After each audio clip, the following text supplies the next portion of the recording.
Hotel Kavya, smart residency and marriage house, सभी आधुनिक सुख सुविधाओं से पूर्णतः सुसज्जित, फुली एयर कंडीशन। शादी, party, birthday party, ring ceremony, seminar आदि अवसरों के लिए संपर्क करें।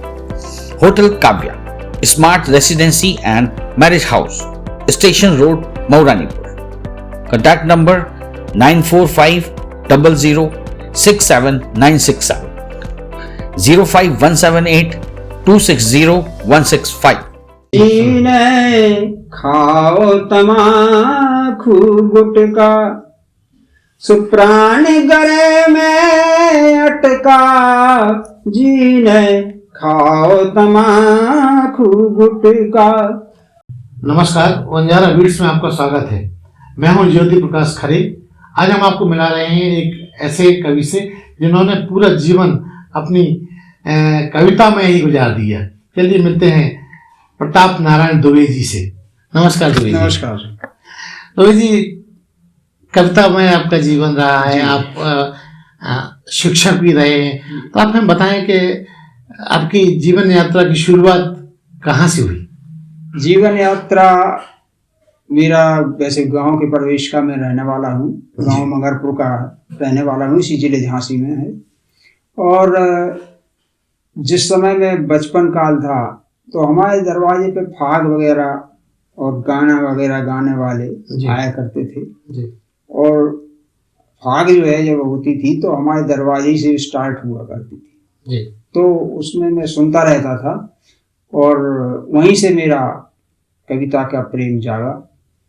और घर पे पिताजी रामलीला, नौटंकी इत्यादि कराते थे, मतलब घर पे जो है हमारे यहाँ वो तैयार होती वैसा वातावरण था, वातावरण था, रिहर्सल हुआ करती थी। उस रिहर्सल में भी हम सुनते रहते थे नगाड़े और उस पर आवाज़ सुनते थे, नगड़िया पर नगाड़े की आवाज़, तो वो हमारे कानों में भरी रहती थी और उसी से मुझे कविता का जागृति हुई। आपने पहली कविता कौन सी लिखी, याद है आपको? उस समय मैं बच्चों के लिए, चूंकि मैं शिक्षक हो गया जी, तो बच्चों की तैयारी कराते थे जी। उन तैयारियों में बच्चों को मैं लिखता था। और मेरी जो नौकरी है प्रारंभ में, वो उस समय मैंने एक कविता लिखी थी। कविता की वजह से ही आपको नौकरी मिली? उसी कविता की वजह से मुझको नौकरी मिली। इंटरव्यू में कौन सी कविता आपने इंटरव्यू में सुनाई थी? उसमें था, एक कविता है कि मैं तो ठान लई अब ठान, हमें कर धनिया बनवा दो, पड़ोसन बहुत रही इतराए, कमर में कर धनिया लटकाए, चाहे ले उधार हमें कर धनिया बनवा दो, मैं तो ठान लई अब ठान, हमें कर धनिया बनवा दो। तो पति समझाता है कि अभी मौका नहीं कर धनिया, देश पे आयो दुश्मन देख। ऐसा था, उसको मैं बोल रहा हूँ। तो वो कविता मैंने उस समय गाई, इस समय इंटरव्यू के दौरान। इंटरव्यू में मुझको शिक्षा निदेशक ने देखा और बोला ठीक है, ओके आप जाइए। मतलब ये कविता की वजह से आपको नौकरी मिली? हाँ, इसी कविता की वजह से मुझको नौकरी मिली। अच्छा दुबे जी, आप वर्किंग में रहे हो, शिक्षक रहे हो, तो कविता पे असर पड़ा आपके शिक्षक होने का? क्योंकि नौकरी और ये दोनों एक साथ चलाना बड़ा कठिन हो जाता है। क्योंकि हम कविताएं तो लिखते ही थे, लेकिन वो हमारी कविताएं बच्चों के लिए समर्पित हो जाया करती थी। उस समय जब बच्चों के सांस्कृतिक कार्यक्रम तैयार कराते थे तो हमें अध्यापक और सब बड़ा स्नेह देते थे कि भाई दुबे जी बहुत अच्छा तैयारी करा रहे हो आप लड़कों। अच्छा, सोने में सुहागा हो जाता था। तो उससे मुझे कोई दिक्कत नहीं हुई इस कविता से। आपने जो कविताएं लिखी हैं, तो उन कविताओं के अलावा आपने किस बुंदेली ही लिखी हैं या इसके अलावा भी खड़ी भाषा में भी? खड़ी भाषा में भी लिखी हैं और बुंदेली में भी लिखी हैं। आप ऐसी कोई कविता हमारे दर्शकों को सुनाइए जो बहुत ज्यादा आपसे कहा गया हो बार बार सुनाने के लिए। सुनाता हूँ, खड़ी बोली में देखो, सुनिए। न सोना न चांदी न धन मांगता हूँ, न सोना न चांदी न धन मांगता हूँ, चिंतन चिरंतन तेरा चाहता हूँ। तो इच्छा क्या है कि नहीं भोग में फंस के जीवन बिताए, नहीं कामनाओं के मंदिर बनाए, नहीं साधुओं का सधर करके बाना, न आश्रम बनाए न जोड़े खजाना। मैं परमार्थ साधन, मैं परमार्थ साधन सफर मांगता हूँ, चिंतन चिरंतन तेरा चाहता हूँ। आगे देखिए कि घृणा ईर्षा में न जीवन बिताए, नहीं कामनाओं के मंदिर बनाए, न घृणा ईर्षा में न जीवन बिताए, नहीं कामनाओं के मंदिर बनाए। मैं सदमार्ग पथ पर, मैं सदमार्ग पथ पर मरण मांगता हूँ, चिंतन चिरंतन तेरा चाहता हूँ। दिया कि सत्य और अहिंसा का लक्ष्य हमारा, कृपा सिंधु का एक है बस सहारा, जीवन प्रभु का समष्टि को अर्पण, कटे नाथ भव के सारे बंधन। तुम प्रतिपल तुम्हारी, मैं प्रतिपल तुम्हारी, अरे दया मांगता हूँ, चिंतन चिरंतन तेरा चाहता हूँ। अंतिम देखें आप कि भरो नाथ जीवन में मेरे उजाला, निस दिन जपूं नाम तेरे की माला, प्रताप से तेरे तैरे पानी में प्रस्तर, से प्रताप से तेरे तैरे पानी में प्रस्तर, तेरे नाम के रस का प्यासा में मधुकर। अरे ललक है दरस की, ललक है दरस की, अरे झलक मांगता हूँ, चिंतन चिरंतन तेरा चाहता। बहुत शानदार। दुबे जी, जब आपने इतनी सारी कविताएं लिखी हैं तो आपकी कुछ रचनाएं प्रकाशित भी हुई होंगी। हाँ जी। कहाँ कहाँ आपका प्रकाशन हुआ रचनाओं का? हमारा एक तो मैंने काव्य कलश लिखी थी जी, तो वो यहीं से प्रकाशित हुई, छोटी पुस्तक है। और ये है।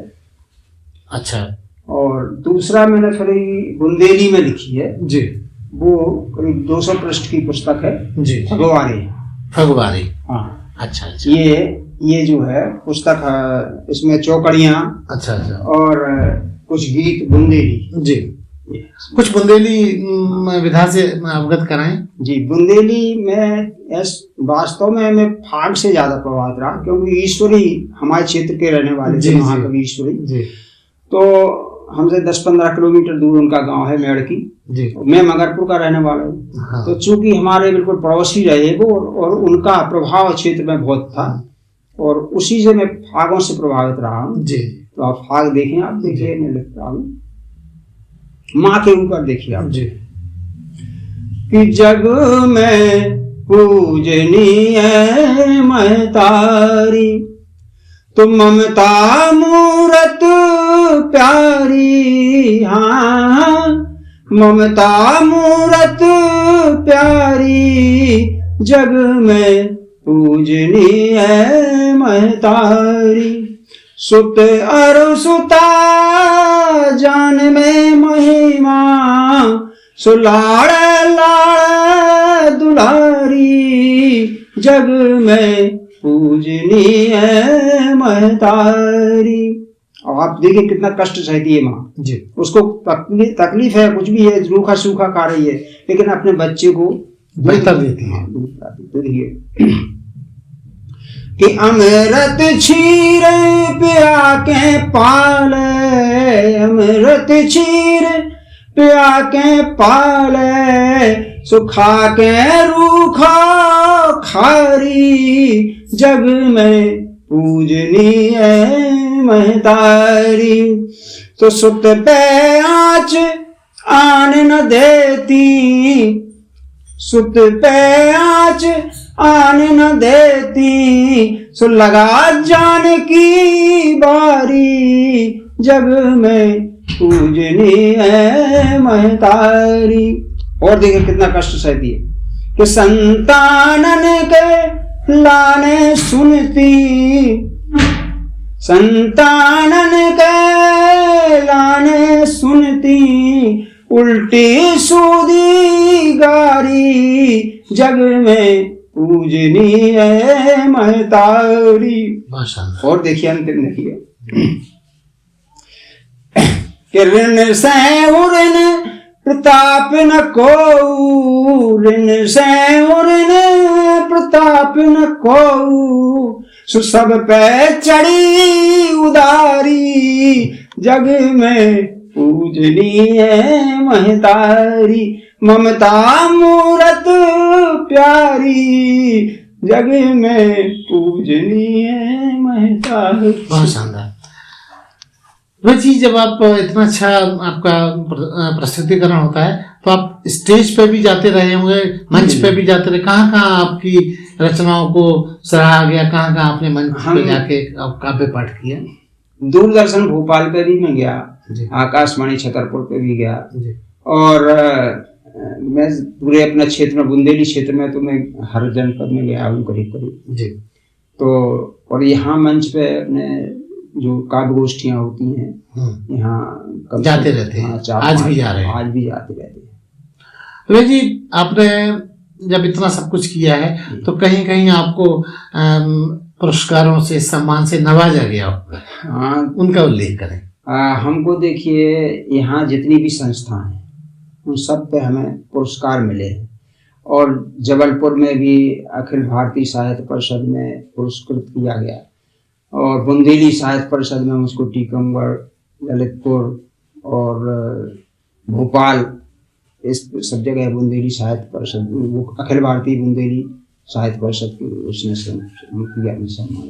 यहाँ पृथ्वीपुर वगैरह में सब जगह मुझको सम्मानित किए गए। वे जी के ऐसे कोई शौक कविता वाचन के अलावा जो आज भी दवे जी छुपाए रखते हैं? कविता वाचन के अलावा मेरा तो केवल यही शौक है कि बच्चों में या आज की जो पीढ़ी है उसमें कुछ सुधार हो, और उस सुधार के लिए मैं जैसे धूम्रपान ना करें, गुटखा तंबाकू ना खाएं, इस पे भी मैंने काफी मतलब लिखा है जी। तो कहिए तो उसको सुनाऊंगा। हाँ, एक आध आप रचना सुनाइए, छोटी सी। हाँ, छोटी है। जीने खाओ तमाकू गुटका, सुप्राण गरे में अटका, जीने खाओ तमाकू गुटका, सुमो भर ले बोल न पावे, मोह भर ले बोल न पावे, ओ थुक थुक थू थू थुक्का, जीने खाओ तमाकू गुटका, सुदम फूले श्वास आँखों पकड़े, ओ लगो कैंसर खटका, जीने खाओ तमाकू गुटका, सो किच किच गार मची तन भीतर, किच किच गार मची तन भीतर, प्राण चात अब सटका, सो जीने खाओ तमाकू गुटका, तो बीमारी प्रताप जो घेरे, सो नोट लगे भरे मटका, जीने खाओ तमाकू गुटका। बहुत शानदार। दवे जी, आपने ये जो देखा होगा कि कवियों में भी बड़े गुट बन गए हैं जी। क्या आप इससे कभी आहत हुई या कभी आपको लगा कि ये नहीं होना चाहिए, गुट बने हुए हैं?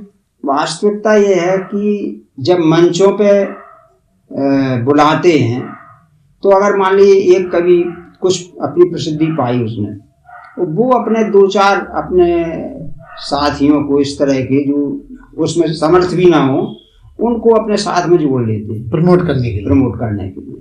तो वे उन्हीं को अपने साथ में ले जाया करते हैं और अच्छे कवि रह जाते हैं उस फंक्शन में जाने के लिए। कभी इस तरह के शिकार आप भी हुए? हाँ, होते रहते हैं, लेकिन अभी है कि हम उसका कोई हमें शौक भी नहीं है कि हम मंचों पे हमें कोई मतलब हमें कुछ मिले या पैसा मिले। भगवान ने इतना दिया है कि हमें कोई पैसे ऐसी क्या आवश्यकता है। रवि जी, देखा गया है कि कवि आमतौर पे जो भी रचना तैयार करते हैं, लिखते हैं, उसकी तैयारी पहले से की जाती है। एक कविता को लिखने में कितना वक्त लगता होगा या उसकी क्या प्लानिंग होती है? क्योंकि आज के जो नए कवि हैं वो उतनी तैयारी नहीं कर पाते शायद।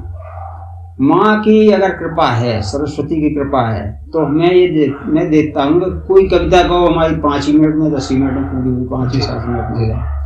और कोई ऐसी होती है कि शब्दों का चयन नहीं हो पाता है, तो उसमें विलम्ब भी लग जाता है और 2-4 दिन लग जाए, 6 दिन लग जाए, बस इतना है। कोई ऐसी कविता आपको याद आ रही है? हाँ। जो आपको बड़ी मुश्किल से तैयार की हुई हो और बाद में बहुत सराही गई हो?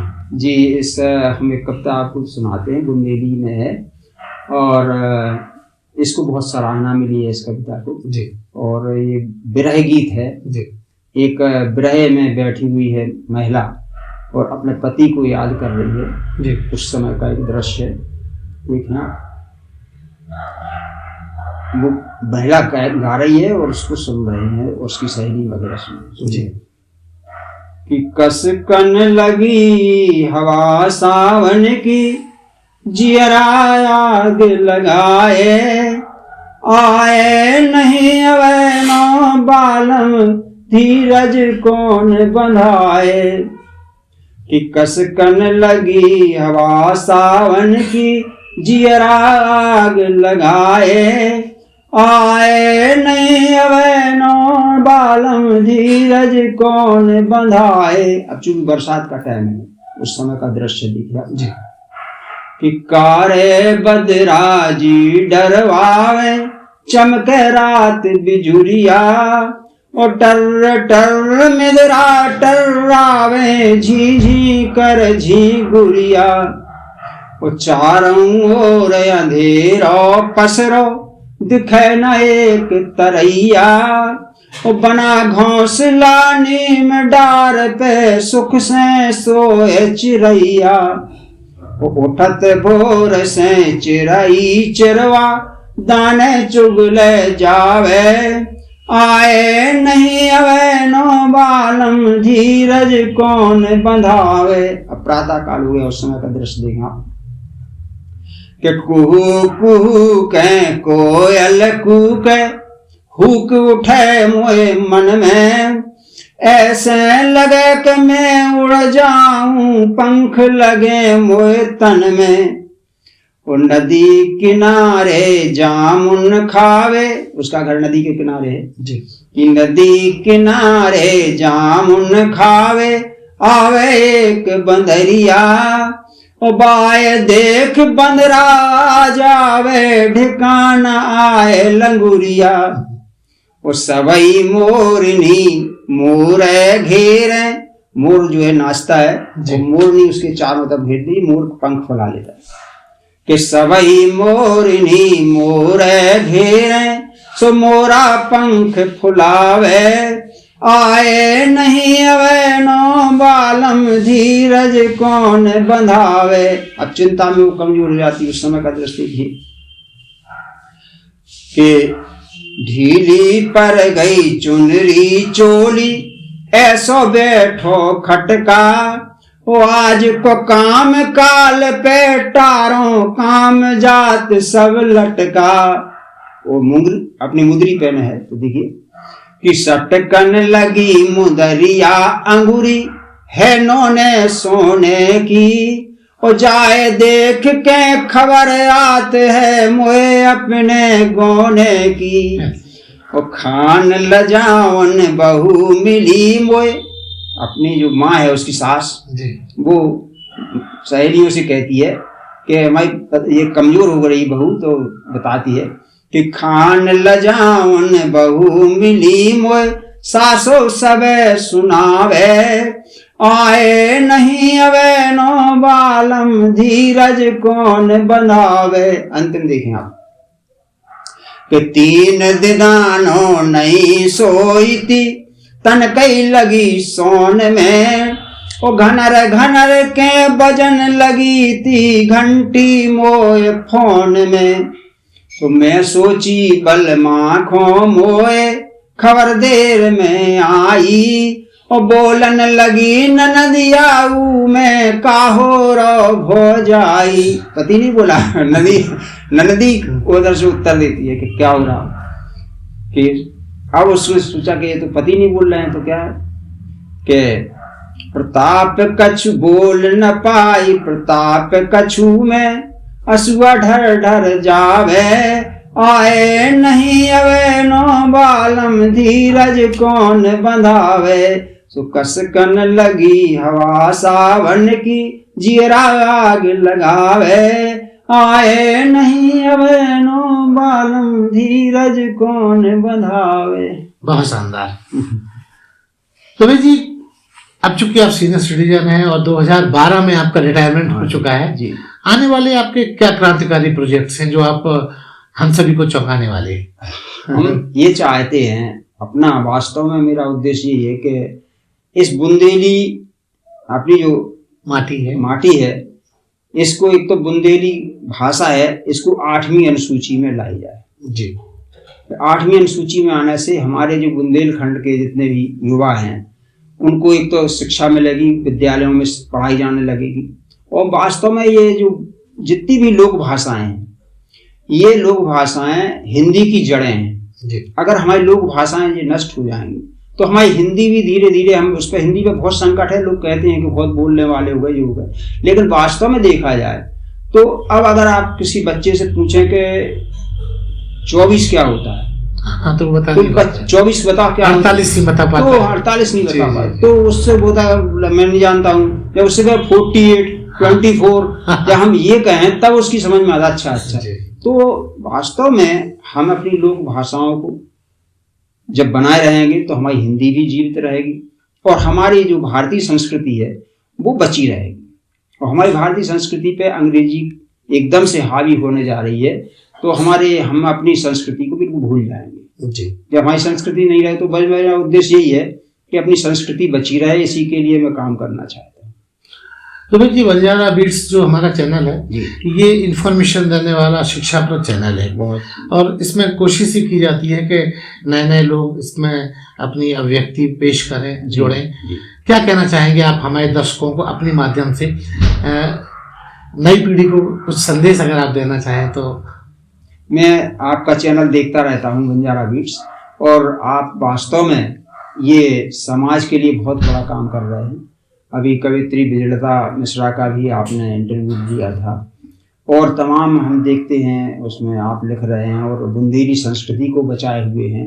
अभी हरदौल चरित्र और उसका हरदौल के गीत वगैरह आपने दिए।